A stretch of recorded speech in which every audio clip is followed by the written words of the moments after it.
Thanks for downloading this episode from Teachers Talk Radio. You can find the full schedule and listen back to all our shows at ttradio.org. Enjoy the podcast. This show is brought to you in partnership with John Catt Educational, publishers of professional development books and resources that support great teaching and learning in schools around the world. Don't miss out. Level up your professional development today and visit johncattbookshop.com to explore the full range of titles. Use the code JCTTR2425 for 20% off your order. Happy reading. Introducing My New Term, the revolutionary technology application connecting schools and candidates directly. Whether you're a school seeking to streamline your recruitment process or a candidate searching for your next role in education, My New Term has the solution. Developed by a former teacher, the technology at My New Term now connects tens of thousands of candidates with schools every month by digitizing the recruitment process. As a candidate, you can search for jobs, set up recommended jobs, and save time by applying directly to schools via a standardized online process. No more completing manual and repetitive application forms. Employers can streamline processes and save time utilizing the leading applicant tracking system for schools and multi-academy trusts. Recruitment in education has been broken for too long. My New Term is on a mission to change just that. Visit mynewterm.com to learn more, search all the latest opportunities, or schedule a demo. My New Term, shaping the future of education recruitment.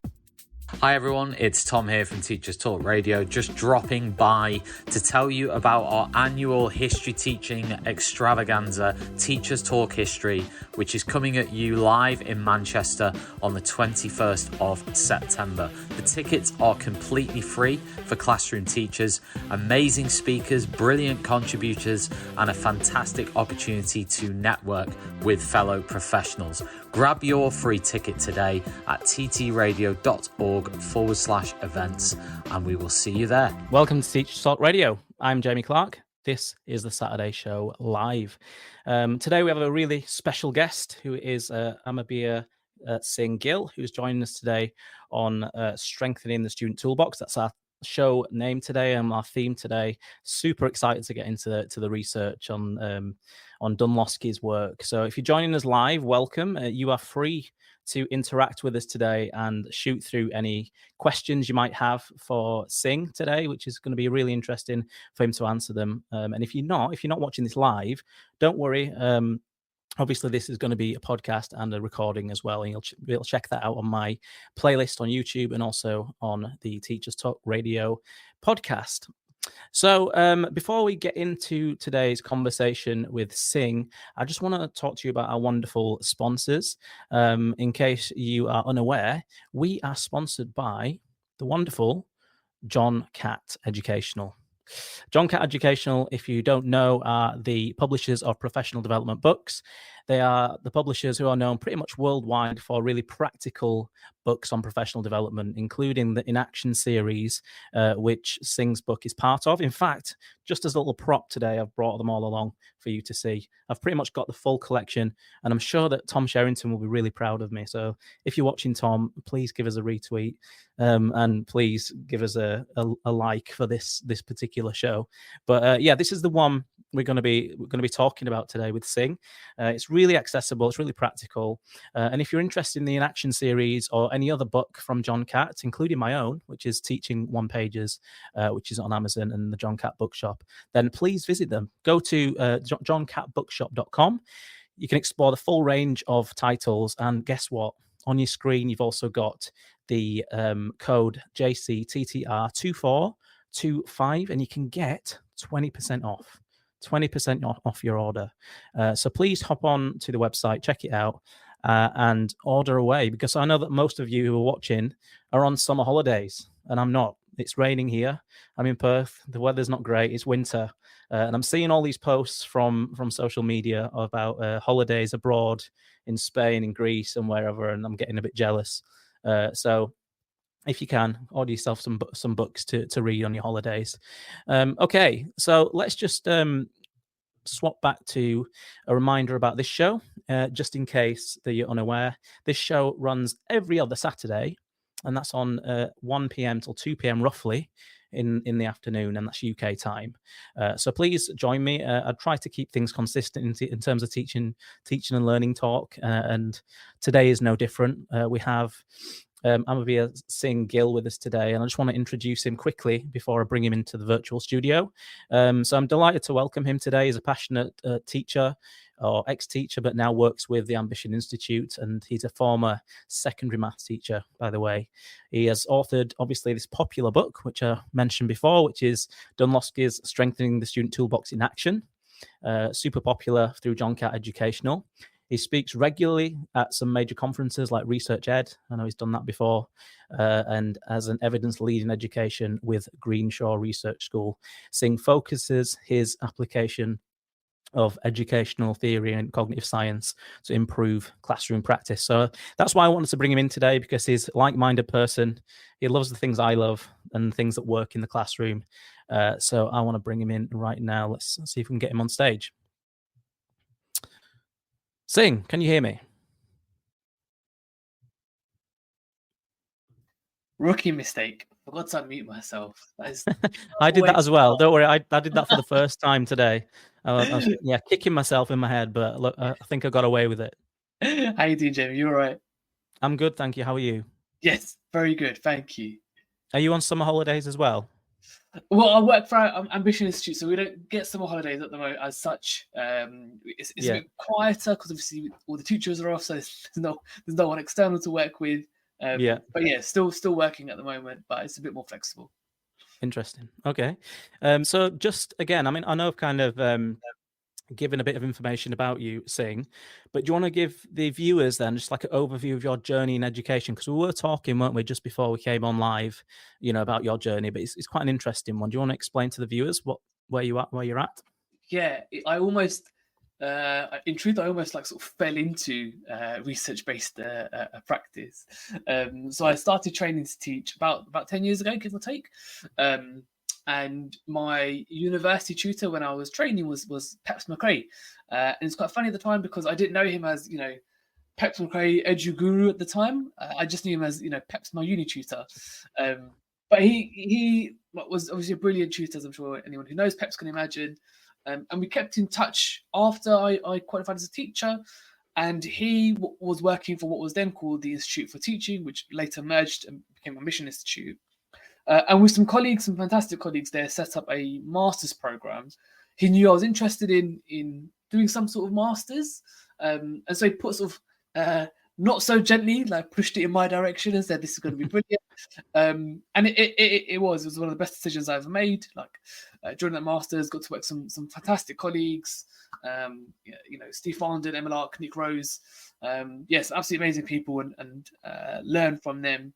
And that was really like the start of my sort of evidence-based practice journey. Yeah, wow. Okay, so you were teaching before that, is that right? Yes, I was teaching.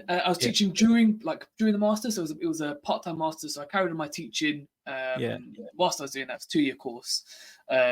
Ambition are just winding down, so we've got a final cohort who have just finished. They've just put their submissions in a few weeks ago for that master's program, so it's winding down at the moment. But yeah, it was a fantastic program. It must be amazing to work with like-minded people who are passionate about research and passionate about education. Like the names you just dropped there, Peps McRae, one of them. It must be inspiring to be around people who want to drive good practice and research-based practice forward. Unbelievable. Like I regularly, whenever I go into work and we have sort of our internal professional development, like I'm just in awe of sort of conversations that take place because it's a different level and I've learned like so much about teaching and learning, but also like myself and sort of my beliefs and values around teaching and learning. But yeah, like just to work in an organization which is, solely dedicated to improving outcomes for children, and particularly for those students who, we might say come from sort of disadvantaged backgrounds potentially. Like it's just an amazing place to work. Like all driving towards that goal. In a nutshell, can you just summarize what Ambition Institute is, just for the viewers and also myself as well? I'm a little bit unsure still. Like exactly, Sure. Just very quickly, and briefly. Sure. So Ambition Institute is a charity. It's a set up to deliver really high quality professional development to help teachers to keep getting better, with the ultimate goal of improving outcomes for all students that we work with, either directly, indirectly through the teachers that we work with. Okay. Is this how you got into research of John Dunlosky then? Is this how you managed to, be invited to write the book essentially? Because you obviously worked with Tom Sherrington on this wonderful Yeah. masterpiece. So how did you get involved? So the Dunlosky paper, Strength in the Student Toolbox, that was the first paper we were given on the master's program. So Okay. it's got like a really special place for me because it was like my entry into the world of evidence-informed practice, and it really, to be honest, dispelled a lot of myths for me. Like when I think of research papers, they're sort of quite stuffy, sometimes quite inaccessible. And his paper just wasn't. Like, it was really accessible, it was really succinct, and yeah, I just thought it was a really helpful way for me to enter that world. And I'd read a few of the other inaction books. So I think by that point, Tom Sherrington's was come out, Ollie Lovell's was out. I think the Ensors, Zoe Mark Ensors had just released their one. And I emailed John Catt and just said, look, I think this would work really nicely. Like, what would it be? This be a possibility to write an inaction series, or an action book around Strength in the Student Toolbox? And then, Tom emailed back and got in touch. And so we hashed out a few ideas. We got in touch with Professor Dunlosky as well to make sure he's more than happy to support the project, and he was absolutely thrilled about it. And then, the sort of a year later, we managed to get the book out. Nice. Yeah. So did Dunlosky look over it and assist you with writing it and whatnot? Yeah, he wrote the foreword for it, which was it meant a lot actually. I think that he'd so we sort of finished the first full draft and got it to him. I was going to print for him to look through it and put together that foreword. And it did mean a lot, for him to take time to read the book and to give it his support, and then to write the foreword. Like, he's obviously a busy researcher, and for him to take time out to do those things and contribute to the book, it really meant a lot. That's awesome, man. Yeah. So I mean, like, I know a lot about Dunlosky's work and Rosenshine and different papers like that, which you've kind of drawn attention to the fact that it's quite accessible, but For sure. As educators yourself and myself writing Teaching One Pages, I've also tried to make that more accessible to teachers through the inaction series. But just on the surface then, your book is obviously built upon an influential paper, but a lot of viewers, a lot of listeners won't know much about John Dunlosky in terms of his work. So do you want to just briefly explain the core findings of the research and essentially what this Strengthening the Student Toolbox is about? Yeah, for sure. So to be honest, his paper, I think the target audience for his paper was really students. Like, it wasn't necessarily sort of like teaching and learning. It was, how can we support students to learn effectively? What does that look like? And essentially what him and his colleagues did, so the Strengthening Student Toolbox paper is a summary of a much bigger research paper that he did with a number of colleagues.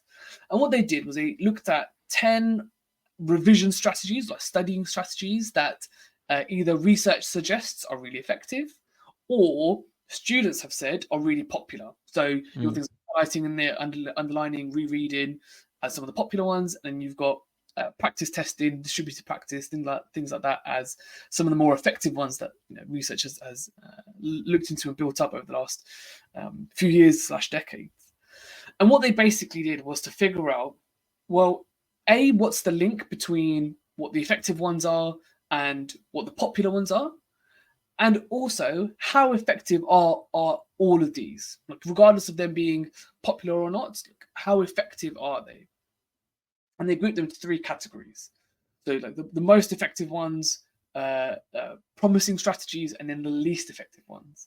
And the headline from the research was that some of the most effective strategies, so underlining, rereading, highlighting, tend to be the least effective in terms of learning, like long-term learning. And on the side, some of the least popular ones, like practice testing, retrieval practice, were actually the ones that had the biggest evidence base supporting them in terms of effective learning strategies.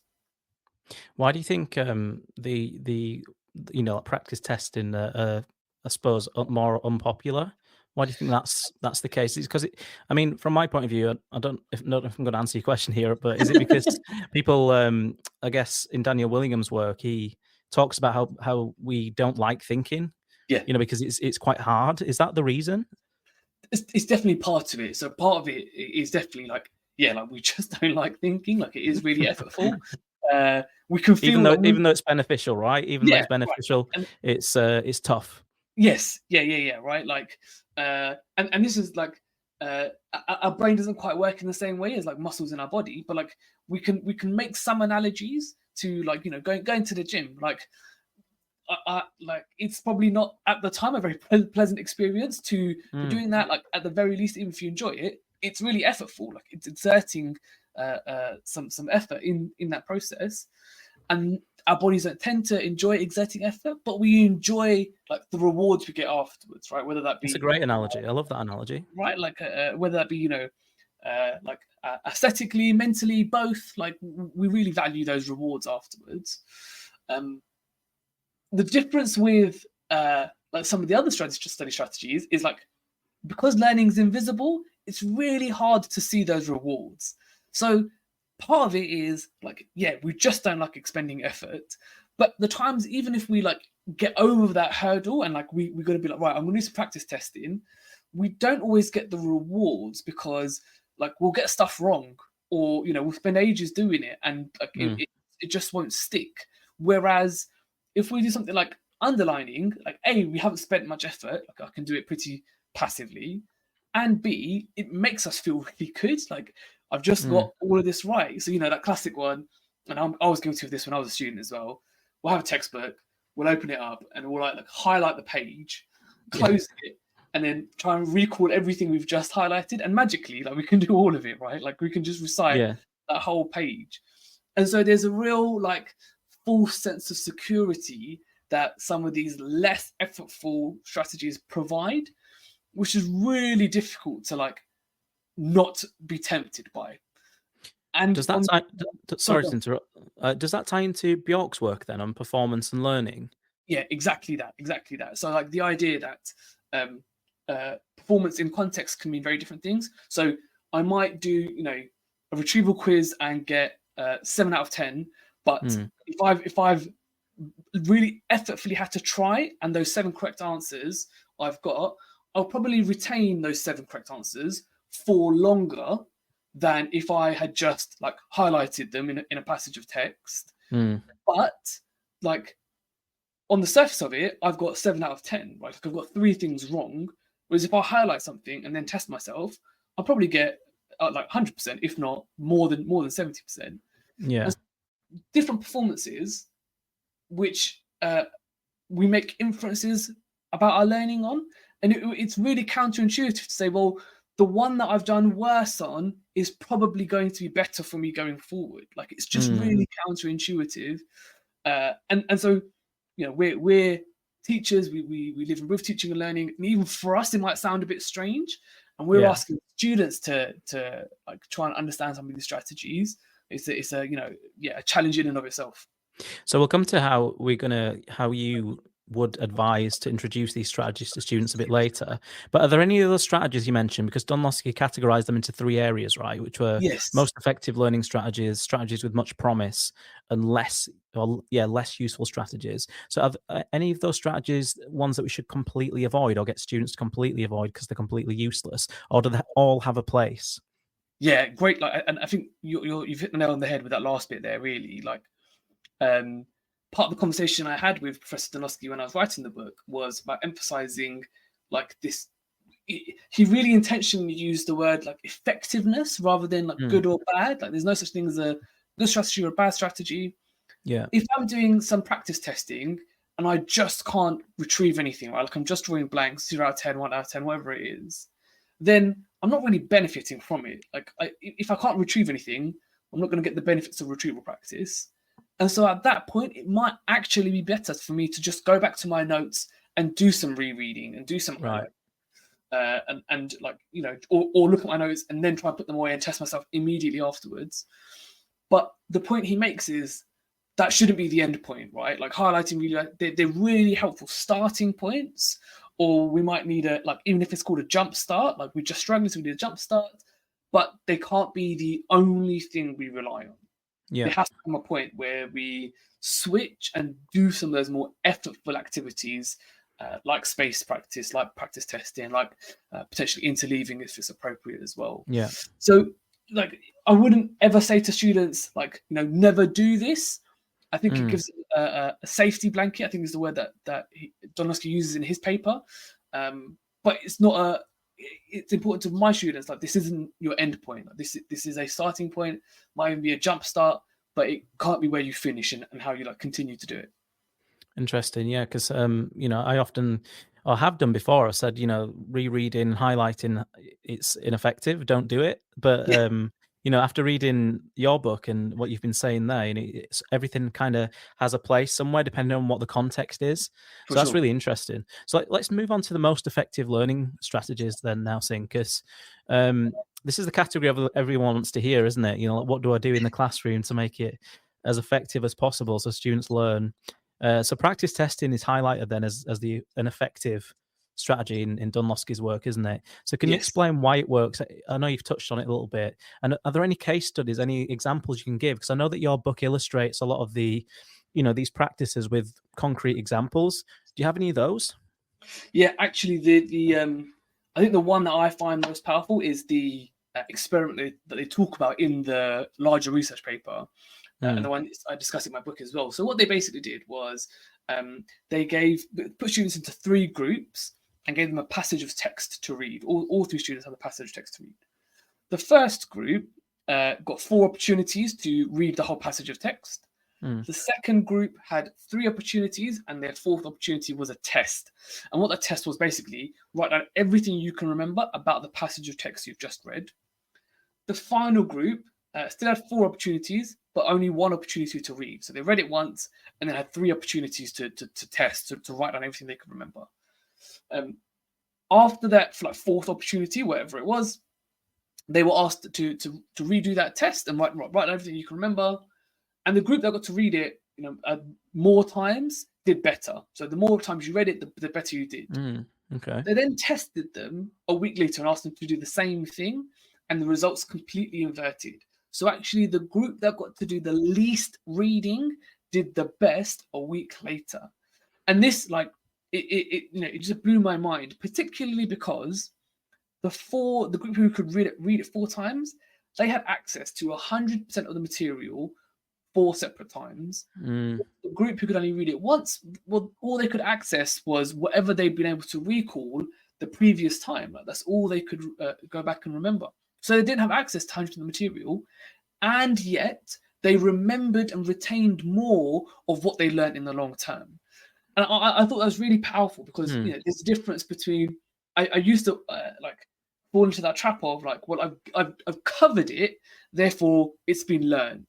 I think for me that was one of the biggest takeaways from the paper and from the process of writing the book, was trying to shift my own mindset and not fall into that trap of I've covered that lesson, I've covered that part of the scheme of work, therefore students have learnt it.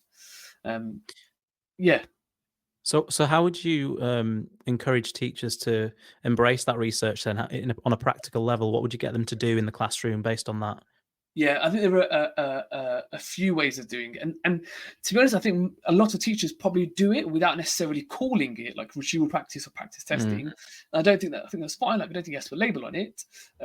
But one of the I'm hesitant to use the word easy, because there's rarely anything easy about teaching.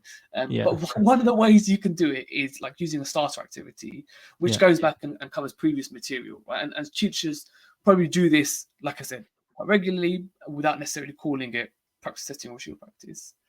But I think the question, and it comes back to the discussion we had earlier, was those questions will ask kids to retrieve stuff, but can they? How confident are we that they will be able to be successful? And if they aren't successful, what are we going to do about it? Because if a kid comes in and the first 5 minutes of the lesson, however long that task is, they can't answer the majority of the questions, that's not the way you want to start that lesson, right? We know it needs to be effortful. We know it needs to be difficult, but it desirably difficult. Yeah, right. Like it has to be achievable, right? It has to be possible, and it's a really trying to figure that out for one student is really challenging. And teachers are working in batches of like 25, 30, if not more, right? And so there isn't like like an answer to this. It really comes down to like really effective teaching, knowing your students really well and knowing your content really well. Like those are the two questions or criteria that I think can make or break a really effective task. And even things like, I think a lot of schools now will do shared planning and like shared resources, which I think are brilliant. Like, why are we getting everyone to reinvent the wheel every time? But there are some things that will be specific to your class. And so how are you adapting some of those initial questions to make sure that they're fit for purpose and that, manage that tension between difficult but achievable for your particular students? So he also, Donlowski talks about as an effective strategy, distributed practice as well. Do you want to explain that? Because it was labelled as very effective in a wide range of situations. So why is this, and how can teachers, again, how can they implement this? Because it can be quite tricky to implement space practice, can't it? Yeah. So for sure, and I think spaced practice or distributed practice is not necessarily perhaps a technique like in and of itself, but it's a way of delivering other techniques. And the basic principle is that you like distribute and space out the exposures to content. And I'm using the word exposure there really in like purposefully, because that exposure might be you do like a quiz that you've done previously, or it's on content you've done previously, and you do it, after a week or after a few weeks, and you do it repeatedly 3 or 4 times. Can I just interject there, Sing, for a second? Is it useful to, when you space practice, to kind of change the context of that information, or learn it in a new way? Like, because I know that Graham Nuttall talks about been exposed to something 3 times. Am I getting confused here with interleaving, or are we still talking about space practice? Yeah, it's a really, really, it's a really great question. And I don't know if there's like there's lots of overlap here. And this is why I think, I think distributed practice, thinking of it as a way of administering other strategies is probably helpful. So, whether and I'm also hesitant to put a number on it. It might be 3 times for some children. It might be once. Like it might take 10 times for others, or multiple. So the classic example is there will be people who you meet once and like you'll remember their names, like you'll just remember the names, or you'll remember a story about them, even though it only happened once. There will be other people that despite your really best intentions, you just every time you meet, I just can't. I'm really sorry. Just tell me your name again. Like I forgot. I get that all the time. Yeah. Right. Like it just happens. And part of the problem is often we see our brains as like video cameras that record everything and then just store it indefinitely. And actually, that's probably not the best way of thinking about our brains. So a really helpful analogy that someone once shared with me was like, it's probably better to think of our brains as a system that places bets on like what information is going to be useful to me in the future. Like, that's what they're placing bets on. And the criteria they use is, well, how often have I come across this information in the past? Because what they're saying is, if I've come across it regularly in the past, it's probably important. Like that's why it's been exposed to me regularly. And if it's important in the past, it'll probably be important in the future. So I want to retain that. And that's really what space practice is around. It's like re-exposing and implicitly telling us and our memories that like this information is important. Make sure you hold on to it. Make sure you retain it. The exact number, what that looks like is up for debate. And what I said earlier, it might be that it's a practice test, but if you can't retrieve anything, you might just need to reread that passage from the textbook or your notes or whatever it is. So that's why I said the word exposure, because it could be that thinking, that effortful thinking. It could be rereading. It probably should be both, to be honest. But that's what sort of distributed practice is in a pretty big nutshell.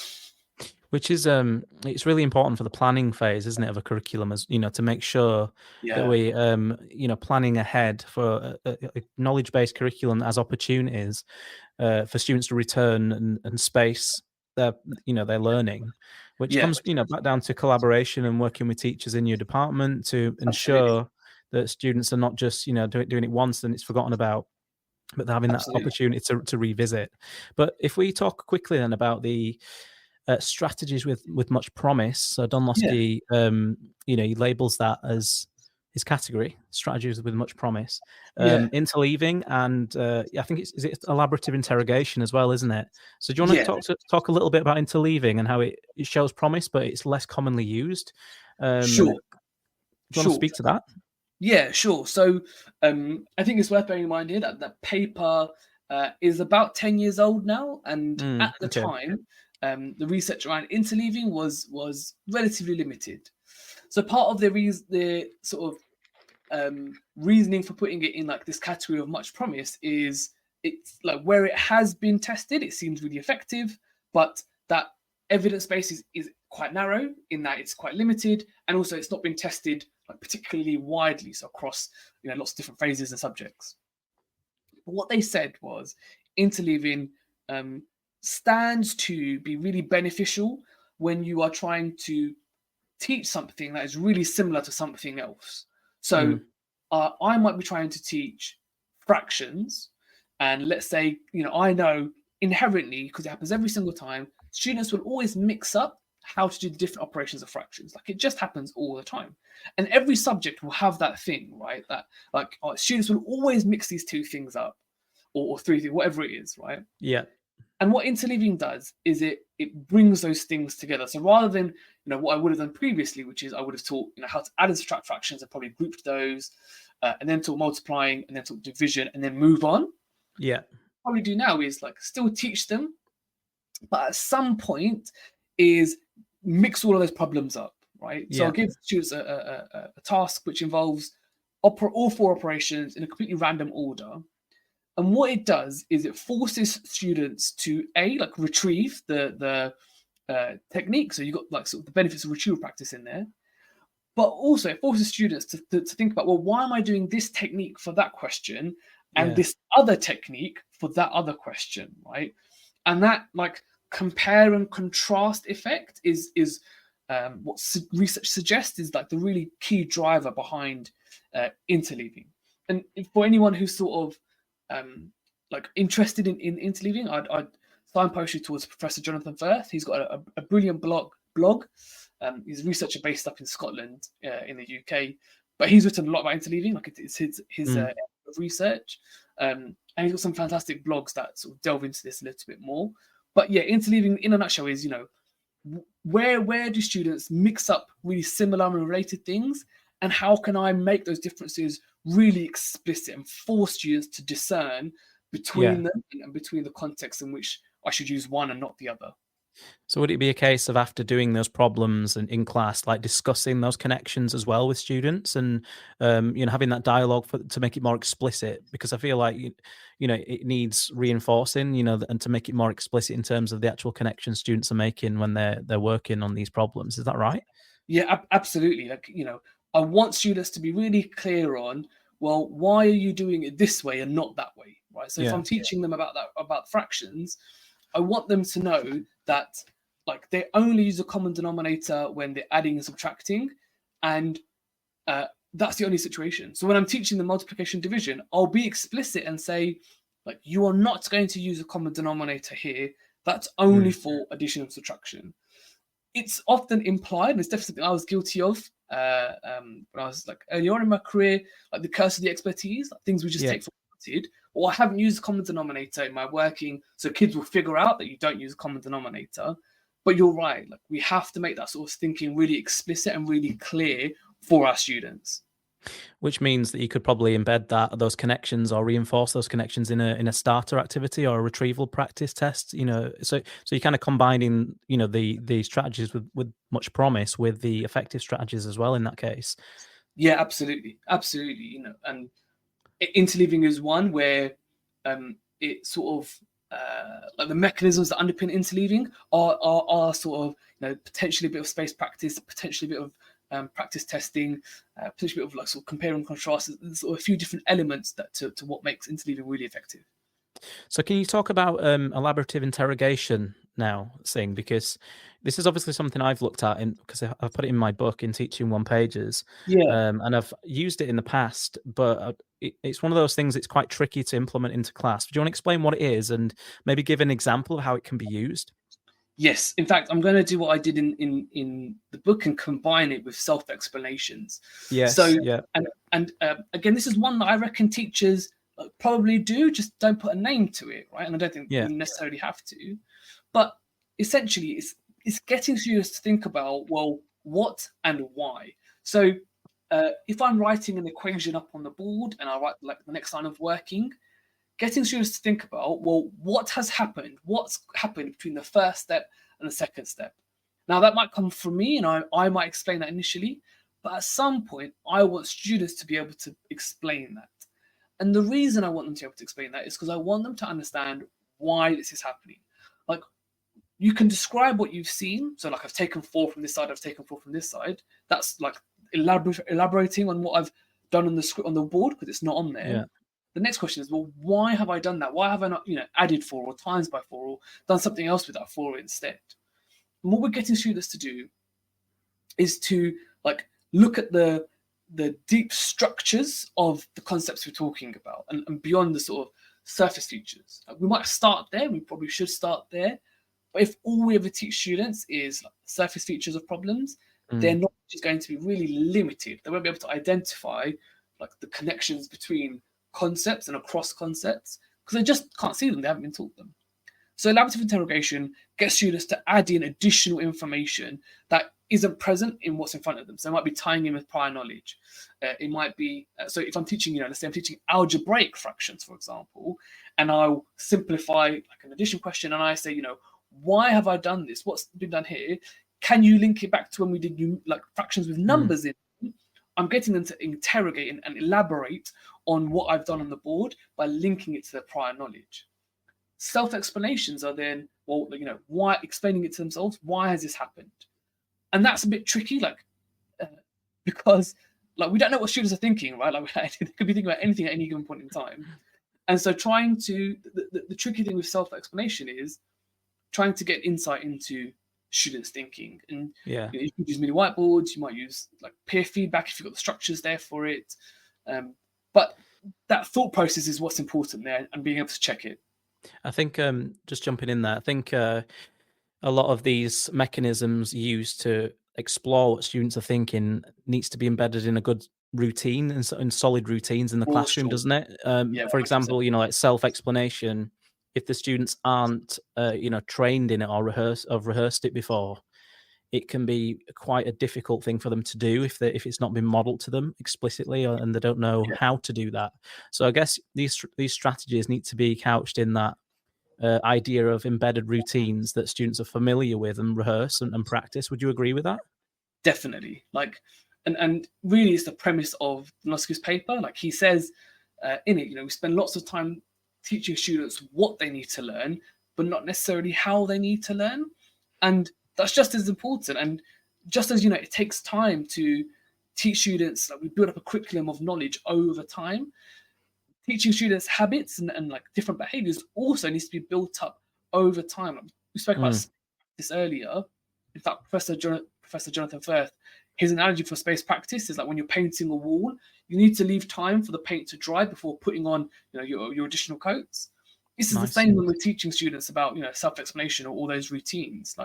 I want to get students into really good habits. When I say turn and talk, or when I say peer feedback and you do that, I want to know that you're talking about the exact thing I want you to be talking about. It's not just idle chit chat. It's really focused, and that can't happen in isolation. I need to tell students how they need to do that. I need to support them in building those behaviors and setting those expectations, and then I can start getting them to have some really high quality conversation about content, math, science, whatever it might be. Yeah, I've been doing a lot of research on oracy recently. And lots of the research and the the good practice that comes out of that is all around those routines and teaching students how to have deep conversations. I really love what you were saying about getting at the underlying structures of knowledge as well of what students need to learn.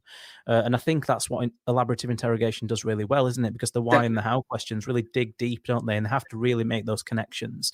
So I do like the idea of elaborative interrogation in doing that and really accessing that underlying knowledge and recurrent themes that pop up in different contexts. I know that Daniel Willingham, again, I'm name dropping Daniel Willingham again, but he does say that in Why Don't Students Like School? That teaching students the underlying concepts and ideas helps to connect knowledge and information together. And I really like why the explanation there of elaborative interrogation. Let's quickly move on though to the less useful strategies. Which ones does he suggest that we should not avoid but kind of like use with caution? Yeah, so there's a few in there, and there's sort of, the thing is, there are a few that are really common things, and I want to sort of front load this bit by saying what Professor Donofsky and what I hope I've tried to emphasize in the book is, please don't stop using these strategies. Like, that's not what we're saying. As we sort of, Jamie and I, we discussed at the start, everything has its place, and there might be times where this is really appropriate. Some of these strategies are really effective. So you've got things like underlining in there, rereading, highlighting, keyword mnemonics, and imagery for text. Like, those are the 5 that the research suggested were quite popular, but also potentially less useful. And when it comes to sort of underlining, highlighting, and rereading and summarizing, the reason he suggests that they are less effective isn't because they aren't helpful, is that often they aren't particularly effortful. So I can reread something, I can highlight it and underline it pretty passively. I can pay attention to what's going on out the window. Summarizing is perhaps the tricky one, because he actually acknowledges that summarizing can be done really effectively. The challenge is, in order for it to be done really effectively, the content has to sort of lend itself to being summarized. So it's really difficult to summarize maths equations and things like that. Like, it just doesn't make sense to do it. And B, the person doing the summarizing has to be quite skilled at summarizing. Like, it's a skill that takes time to develop. Even I know that. Yeah, right. So if you are a person, or you're working with students who you're working on a subject where A, it's amenable to being summarized, and B, your students are good at summarizing. Like, summarizing is a great way to do it. And what you could probably do is do some summarizing and then do some retrieval practice on those summarizations afterwards and on those notes afterwards. The challenge is, if you don't have those two scenarios where either your subject doesn't lend itself to it or students aren't particularly skilled, the time you would spend like skilling students up into being skilled summarizers might be better spent just doing some practice testing instead. Right? There's an opportunity cost there. So those are the sort of first 3. He then sort of groups keyword mnemonics and imagery for text. And again, the challenge here is, well, what am I drawing students' attention to? So sometimes mnemonics are really, really helpful. But sometimes what happens is students will remember the mnemonic, but not what the actual learning is behind it, right? Yeah. And so actually, we're sort of asking the question, well, is it easier for students to just remember the learning, like I can just do some practice testing and really reinforce that? Or do I want students to now remember 2 things, like the mnemonic and the learning that it represents behind it, or the image and the learning it represents behind it? Yeah. And that's a really subjective decision. Like, there might be some cases where that is really helpful, and actually, associating particular images or particular acronyms or mnemonics with a particular bit of learning is really helpful. But there might be a risk there of splitting students' attention and diverting it away from the learning that is really helpful. So, there are 5 strategies. They all are potentially helpful. I guess the way to think about them is there's an opportunity cost. Like, they might be helpful, but they might not be as helpful as some of the previous ones we discussed earlier. Yeah. Excellent. That's food for thought there, Sing. James Dove just said at the bottom of the screen, I hope this has been recorded. Yes, it has been recorded. It's definitely been recorded. And Thanks, James. I'll put the I'll put the playlist on X after this. So I just want to take a mini break, Sing, because we have a word from our sponsors, John Catt. So we'll be back in, I don't know, probably a minute, 2 minutes. This show is brought to you in partnership with John Catt Educational, publishers of professional development books and resources that support great teaching and learning in schools around the world. Don't miss out. Level up your professional development today and visit johncattbookshop.com to explore the full range of titles. Use the code JCTTR2425 for 20% off your order. Happy reading. Introducing My New Term, the revolutionary technology application connecting schools and candidates directly. Whether you're a school seeking to streamline your recruitment process or a candidate searching for your next role in education, My New Term has the solution. Developed by a former teacher, the technology at My New Term now connects tens of thousands of candidates with schools every month by digitizing the recruitment process. As a candidate, you can search for jobs, set up recommended jobs, and save time by applying directly to schools via a standardized online process. No more completing manual and repetitive application forms. Employers can streamline processes and save time utilizing the leading applicant tracking system for schools and multi-academy trusts. Recruitment in education has been broken for too long. My New Term is on a mission to change just that.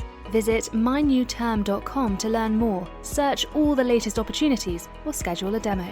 My New Term, shaping the future of education recruitment.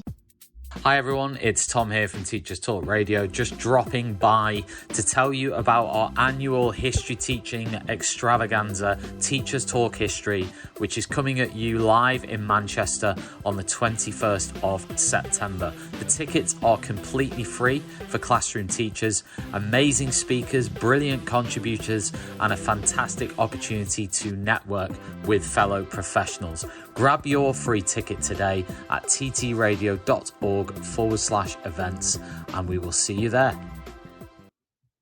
We are back. Welcome. I'm loving this conversation so far with Sing. It's so in depth. It's the stuff I love to speak about in terms of teaching and learning, what works. And I'm sure you're getting a lot out of this like I am. It's all in here. As the advert said, there's lots to choose from, but it's all in there if you want to dig in after this. Let's bring Sing back into the studio. Sing, we've talked a lot here about the strategies that work, some of that are less useful, some that have much promise. We're going to move on and we're going to talk about what am I up to, challenges and solutions. So how can teachers ensure that these strategies are not just in the classroom, but we can actually give students the skills to adopt them for lifelong learning, like themselves? How might we do that? Yeah, I mean, that's basically trying to solve education in 15 minutes left of the interview, right, Jamie? Yeah, well, in a nutshell. Yeah. So, I mean, the first thing to say is it completely depends on the phase you're working with. If you're working with students who are in secondary school, it's definitely going to be easier, perhaps more appropriate than in primary school. But there are, I think, a few ways to do this. And the first way is to emphasize and do them ourselves, right? Like, we are doing practice. We're getting students comfortable with being tested, with retrieval of knowledge, and we are putting the emphasis on the process and not the result. Like, that's the way of communicating the value of retrieval practice to students. Like, we're saying to them, I'm not interested in the number here. I'm not interested in the percentage. What I'm interested in is, what did you get right? What did you get wrong? And how can we fix that? That's all that matters. So I'm not interested in how many you got wrong. I'm interested in what you got wrong so I can fix it. But that's all we want to do, right? And really emphasizing the process. Now, that can be a challenge because it depends how your school set up, what the levels of freedom you have. But I think there are some ways around it, particularly things like, in the experiment I talked about earlier, like just giving students a piece of paper and saying, well, write down everything you can possibly remember about, trigonometry or, whatever it might be in a different subject. And then you can do some peer feedback, or you can get them to work in groups to start off with, so they can check against each other and say, is this correct? Now, obviously, the structure there has to be really important. But if we get students comfortable in school with getting stuff wrong, with trying really hard, with appreciating the journey and not the end, when they go away from school and we say, don't worry about getting it wrong, we're practicing what we preach, right? Like we've set them up to not worry about, I've got it wrong, I need to go back and do some rereading because then I'll get it all right, or I need to do some highlighting and get it all right.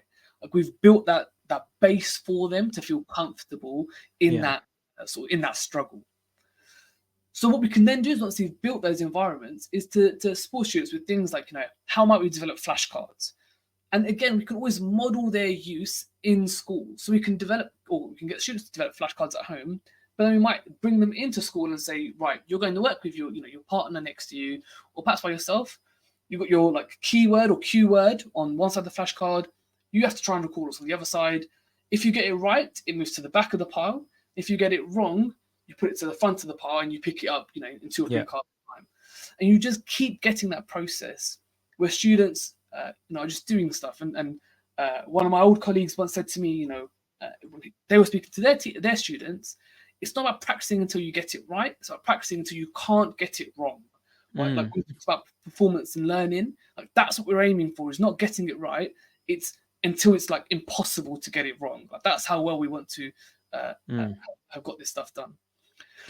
So yeah, I think there's 2 things there. Like firstly is enabling those conditions in school and building that base so that when it's taken out of school, students by themselves have something to be able to work from. Is it important for schools to like kind of set their stall and have it like, I don't know, like an assembly or some kind of workshops, or for parents even, just to set out what good learning practices are and why? Because or is it just done through osmosis through the classroom teacher? And would you have it like, the present, these are the best learning strategies for your exams? We recommend to do X, Y, and Z. This is what your child is doing in the classroom. Would you have some kind of explanation about that, would you think, for a school, or do you think it's a waste of time? Oh, it's a really good question. I think probably a bit of both. So I think there's some of it is like does need to be explicitly shared with parents, with students. Like, well, the only reason I'm asking that is because I don't think parents or the public in general know that these strategies are the most effective, and often they might encourage their child just to reread their textbook and highlight. So I was just thinking, from a parent's point of view, would it be useful to go into the school where the child is and actually learn what the most effective things are themselves, and know about them? Yeah, for sure. I mean, even if it means kids at home studying and they do some practice testing and they're getting things wrong, like for a parent to come in and say, like, it's okay, I know you're getting it wrong, but this is what's going to be most beneficial. Like, let's try and tweak it like this. So, you're getting it right a bit more often than you're getting it wrong. But for parents to be able to do that, they need to know that, retrieval practice or whatever is likely to be more effective than just getting a kid to read their notes 10, 20 times. And so, giving parents knowledge, I don't think that's ever going to be a bad thing, for sure. Sharing it with students, again, I don't think that's ever going to be a bad thing. I think the challenge is in bridging what's called like the knowing-doing gap, right? So where I have knowledge, but I don't necessarily act on it. And I don't act on it not because, I don't want to, or I even disagree with the knowledge. I might agree with it. I might even really value it, but it's just really hard to like ingrained habits that we have and then replace them with new ones. So if students are used to in school getting things wrong, when they then go home and get it wrong, it's not a big deal. If parents can support them and say, don't worry about it, you get things wrong in school, there was an assembly about it, like it just adds to helping to bridge that gap, right? You've got lots of support in place. That means you're less likely to fall back on your old habits, more likely to be pushed into the more helpful ones. So a bit of both, a bit of explicit teaching, a bit of explicit sharing, and a bit of like creating that culture that will sort of bleed out or transfer via osmosis into students' home lives as well. Yeah, I think a lot of the things we've been talking about and in previous shows as well, for me, has just kind of come together as it needs to be kind of couched and born out in a culture where these things are the norm. Like it's all about the school culture, isn't it? And how leadership want students to learn and how they can facilitate that through professional development, making teachers aware of these practices, and then likewise having workshops for parents, workshops for students on best practices. So I guess it all comes back down to the school culture, doesn't it? And we were talking about that before, in the classroom and self-explanation and, getting into those underlying ideas. It's all about, being aware of the research, I guess. So I guess the last few questions then, Singh, one of them is, what advice would you give to early careers teachers about incorporating these strategies? It might be kind of a mind-blowing thing. I don't know if they learn about this in teacher training nowadays. I didn't learn any of this when I was doing my teacher training. So what advice would you give about the findings of Dunlosky's work and your research? Yeah, I mean, early career teachers, I think now is they're exposed to a whole wealth of information about the science of learning, effective strategies that definitely, like you, Jamie, I definitely wasn't exposed to when I was trained to be a teacher, and particularly small doses. So, like, the first thing I'd say to ECTs is like, you're early on in your career, like, just get involved. Don't know, just establish your baseline, get comfortable in your classroom, but then go ahead, get some books, go to research area, go to conferences, and try and absorb as much information as you can, and then think really intentionally about the areas of your practice that you want to improve on and you want to get better.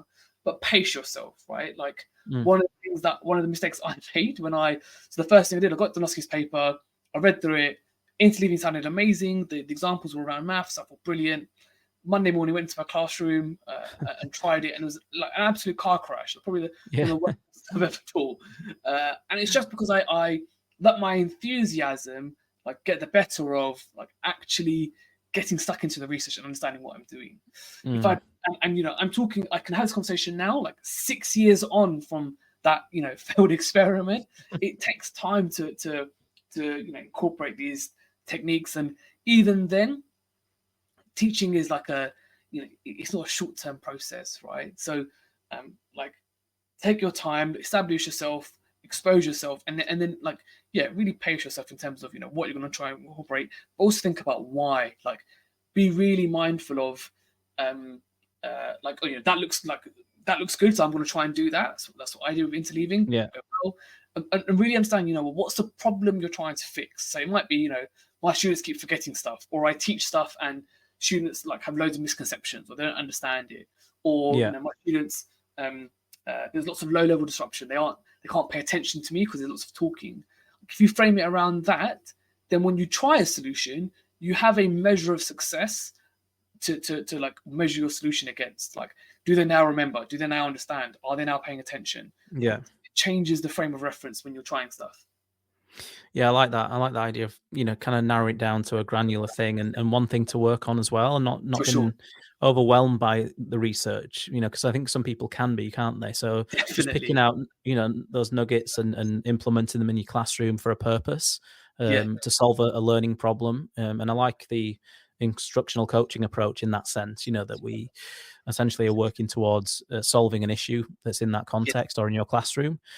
So I think you're tapping into those ideas there, which is really interesting. So what do you hope teachers in general and people listening or watching this show, Singh, what do you hope they take away from our conversation today? If you had to name, I don't know, one thing, it could be more if you want. It's a great question. So I think well, I'll share the thing that I found most powerful when I was researching for the book. And for me, it was that idea of like, just because I've taught it, it doesn't mean it's been learned. Even if I've taught it and students have been able to do it in that lesson, still doesn't mean it's been learned, because forgetting is inevitable.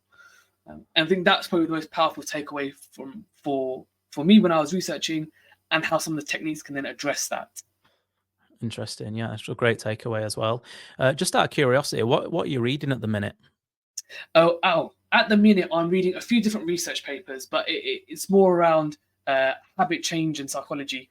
So I'm interested in supporting schools and leaders to create environments in which teachers can change their habits and develop effective teaching strategies, or even more effective teaching strategies.